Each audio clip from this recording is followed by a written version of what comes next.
Guys, welcome back to Medical Coding with Blue. Today's episode is all about how to become a better medical coding student. If you are brand new to my channel, welcome. I am Blue. I'm a medical coder. Okay guys, so if you are in your medical coding student journey right now, and maybe you feel like, I think I'm catching on to this, or maybe you feel like a lot of people where they say, I don't think that I'm catching on to this at all. I don't think I'll even be ready for my exam. This episode is for you. So the thing about learning medical billing and coding is it's not a one and done. This is a marathon, okay? This is going to be going on for the rest of your career. But what you want to learn right now in the beginning part is just a foundation, just your foundation medical terminology, foundation anatomy and pathophysiology, just the basics of how basics are and how the basics run, okay? And so you're just learning about your body systems and what they do and what they're responsible for, what organs are a part of that body system. That's what I mean when I say the basics, okay? And medical terminology, it's all about your prefixes, your suffixes, and your root words. Once you learn those three, and that's going to be able to allow you to piece together words throughout your career, and so that way you can figure out some of these medical terms, okay? Some of them might require you to actually look it up, but some of them you may be able to piece together just because you know the prefixes, the suffixes, and your root words. But the biggest thing that I will say is this. When you are studying, one of the best things that you can do for yourself in your workbooks, okay, the workbooks that I recommend are in the description box below. Now, some of the questions that are in these workbooks don't have the answers, so that's good. That you're just going to work through those. But for the multiple choice questions, you want to make sure that you're going through and you're covering up all of the answers. So that way when you are practicing with the book, you are just looking at the question and you're starting to learn to use the book itself and be able to pick out the codes. You don't want to get too reliant on looking at multiple choice, because multiple choice is for the exams, okay? That's for the medical coding certification exams. And that's all fine and well because it's a timed thing and all that, right? But when you are learning and you are in the studying process, it is better for you. You will become more proficient if you are covering up those answers and working through the question as if it's a real life scenario, as if you don't have the multiple choice like you don't have in the real world, okay? So that way, once you start looking up codes, once you've covered up those answers, the multiple choice, and you start looking up the codes itself or looking up the answer to the question itself, and when you look at the answers, when you check the answer key, you will be able to see how close you are, or if you're way off the mark, you know what I mean? You'll be able to tell which way. And then that will give you a better gauge of how much you need to study. Because sometimes people just don't know this and they don't think about it. And they get so dependent upon those multiple choice. And then when they're out in the real world and they take these assessment tests, that's when their deficiencies in learning really do show. And you don't want that to be the case when you get out in the real world. That's why a lot of employers have a hard time hiring new medical coders just fresh out of school, because a lot of times these students are going through fast-paced medical coding programs or programs that only teach you how to pass the certification exam. They don't really teach you the fundamentals of coding.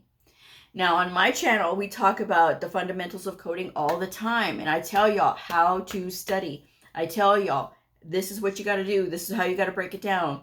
And still a lot of people will ask me, so I'm still going to repeat myself. And the thing is, once you start working with it, start going with it, then you'll be good. You'll start to see what I'm saying, and it'll start to make you a stronger coder. The whole thing about the study process in the beginning is to start developing your strength and start to develop your skills as a coder, whether it is with the medical terminology and the anatomy, or it is with your public speaking. Either way, right? Because you do have to learn how to public speak. Doesn't matter how shy you are. Please don't write me and tell me how incredibly painfully shy you are.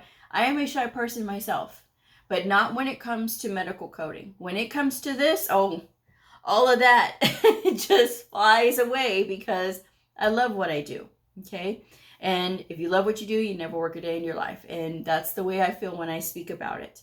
But when I'm speaking about it, I can speak because I have experience and I do all these things and, with the channels and stuff. But with that aside, I will say that medical coding will change you personally and it will change you professionally if you go along with the things that you do have to learn, as far as like stop putting up those barriers of, I don't want to do this, I don't like to do that. Well, like when I tell people that the other tip that I would give you to be a stronger medical coder and medical coding student is to write out flashcards. You know how much flack I get every single time I bring that up? I don't want to have to write that. Why can't I just buy flashcards, that are already done? You can, and that's totally fine. I don't disparage you from getting flashcards that are already done. The reason that I'm telling you to write your own flashcards is because when you have a activity that connects mind and body, it will help you to recall things a lot faster than if you just have this deck of flashcards and you're just going through them.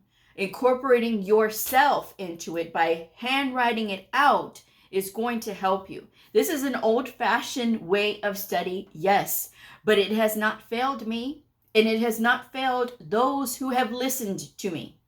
It has not failed them. In fact, it has made them stronger, and it has helped them to become more confident in their abilities. Whereas we live in a digital age, yes, and there's a lot of things that are online and, all these things. I will never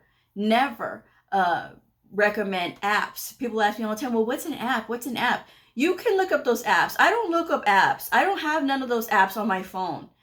The thing that I do have is a pen and a paper. And if it worked for Einstein, it can work for you. Okay? So that's why I'm telling you guys, if you practice and you write things out, the better and more confident that you'll be.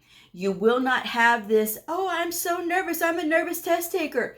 Nervous test taking and overthinking are a product of, I don't want to say laziness, but I do want to say complacency. Okay? When you are complacent because you're telling yourself, I'm a bad test taker, I'm a nervous test taker, I fail, I do this, because you're reminding yourself that that's what you do, instead of putting all of that garbage aside, because that's garbage negative talk, and getting into what can I do to become a better medical coder. When I'm working in the workbooks, I'm going to cover up the multiple choice answers, I'm going to answer the question and then check the answer key. Or I'm going to write out flashcards. I'm going to write out the things that I'm having trouble remembering and recalling. That's going to help me to be a better and more confident medical coder. I'm going to put in the time. I talk about studying for 20 hours per week. And a lot of people, oh no, I can't do that. Immediately, not even thinking about the breakdown of that.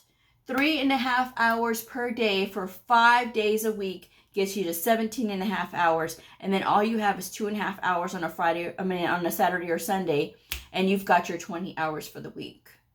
You have that time. If you have time for that, or you have all of the time for all these other things that just your shows and all this other stuff, you can put aside that time temporarily while you're in school and while you're studying, so that way you can get into your studies and study those 3.5 hours per day for 5 days, and then get to that 2.5 hours, and then you'll have your 20 hours per week. Okay, so that's the thing that you guys need to understand. This is a career for the long haul. This is not a short-term thing. This is not I only studied for this much time and that was it, now I have my career. No, as we continue to have to study, doctors also continue to have to study, and anybody else in the medical profession, okay? They all have to continue their studies. I have walked in on some of my surgeons, because I work for orthopedics and podiatry, and I have walked in on a few of my surgeons with big books. I mean, like bigger than this, but like they're like huge, and they have them open and they're reading and they're just trying to learn about whatever it is that they're trying to learn about. And it's in-depth stuff. But this is the stuff that, again, it's going to be a continual process. But when you are brand new in studying, doing that part where you're covering up the answers, or whether you're writing out flashcards and incorporating that 20 hours per week of study, that is all very important to getting to that better medical coder student status, okay? And going above and beyond while still giving yourselves those breaks is very important.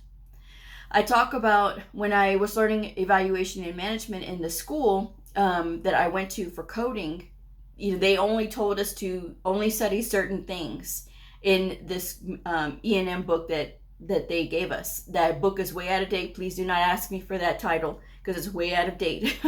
But when I was going through there and they had said a lot of people fail this portion of the program, I was not about to fail. So what I did was I went above and beyond because I'm trying to understand this.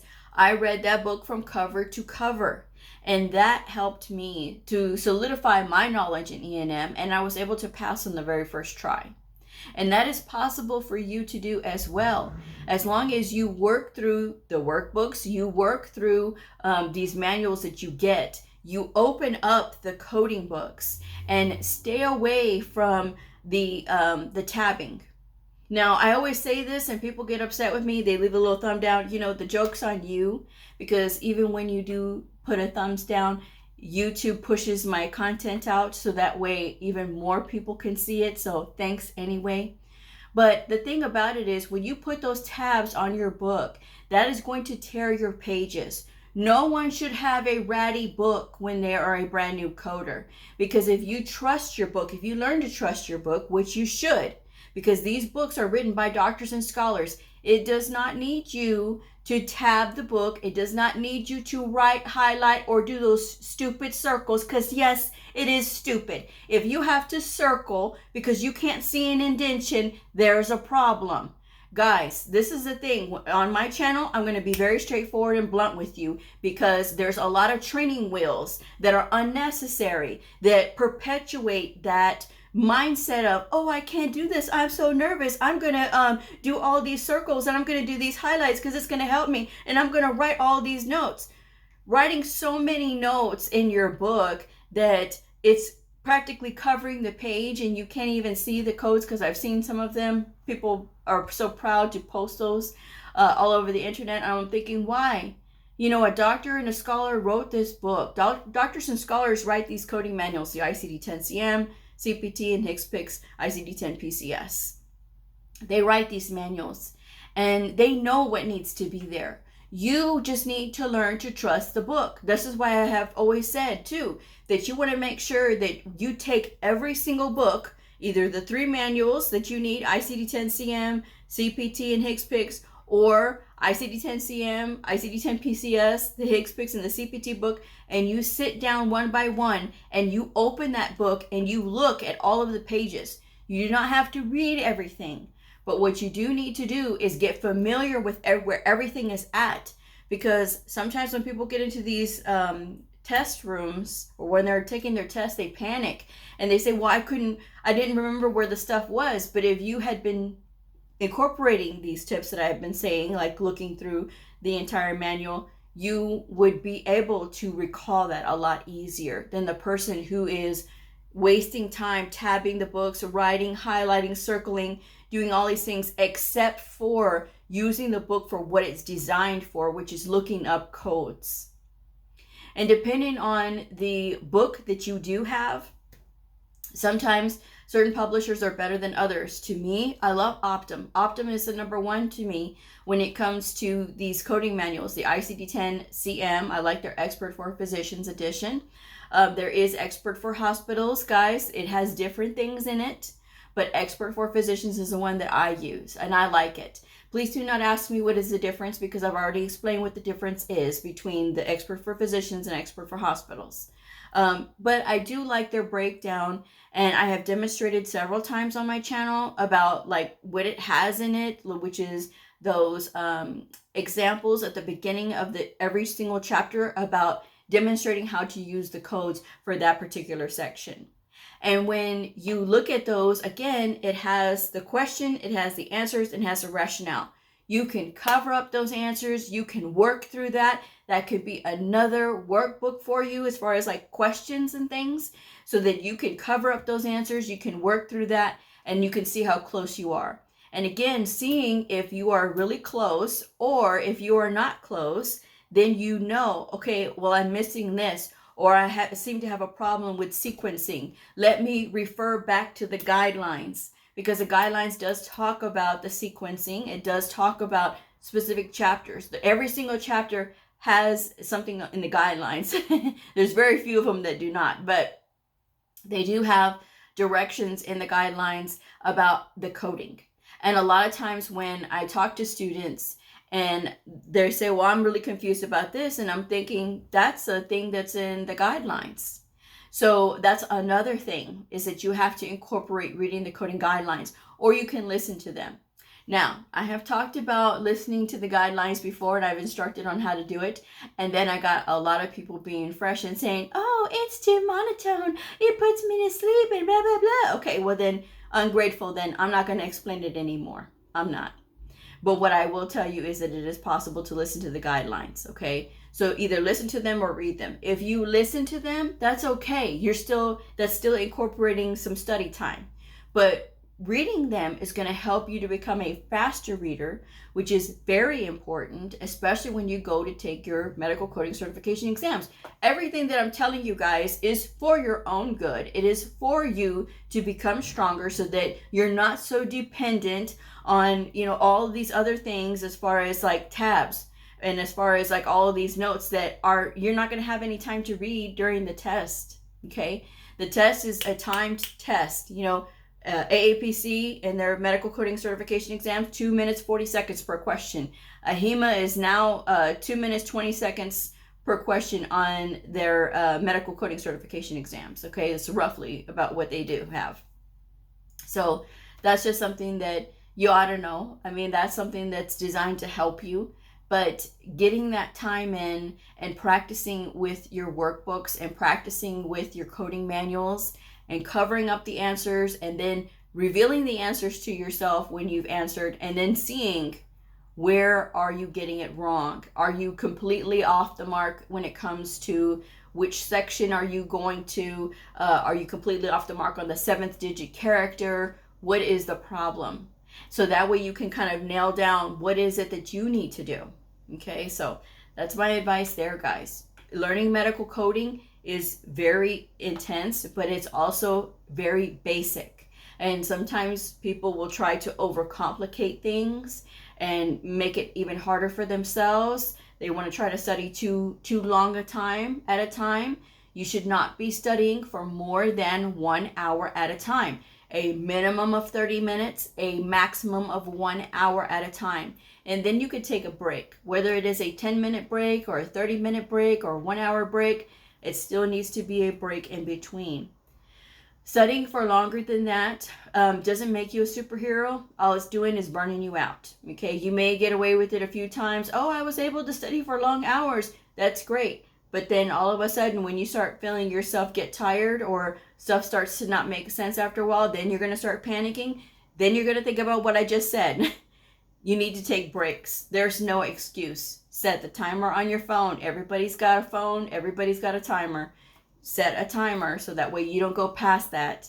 So that way you can get up and move around. Make sure you're getting plenty of water, okay? Stay hydrated. Sometimes people are too caffeinated. Being too caffeinated also does not help you when you're trying to study, because you're more jittery than you are paying attention. And that makes it even harder to pay attention to what you're doing, okay? Especially if you have so much energy that you have to move around to burn off that energy because of, the caffeine. But, staying hydrated, making sure that you're taking care of yourself, getting some sunlight when you can, because, that will really help. And it's just a couple of minutes, just a few minutes of sunlight, and just getting that source from the sun, the energy source from the sun, is a really good thing. Okay, we already stay inside a lot, but just getting that fresh air can also help you to focus on your studies. Okay, again, everything I say is not to discourage you or not to make you feel worried. It is to help you. It is to get you to know that these are the things that are very basic, and there's no need to change what's been working for several years, okay? No need to change it. Because when you start incorporating other things, what is that going to do? What is that going to do? Sometimes people are saying, oh, well, I was looking online at a question bank and a lot of those questions, the answers were wrong. That's what you get for looking at those things online. I'm just saying, you know, so stick with the books, guys. Stick with the books. If you find yourself struggling, I will say this to wrap it up. If you find yourself struggling and you still don't understand, find yourself a mentor. A mentor will help you for free.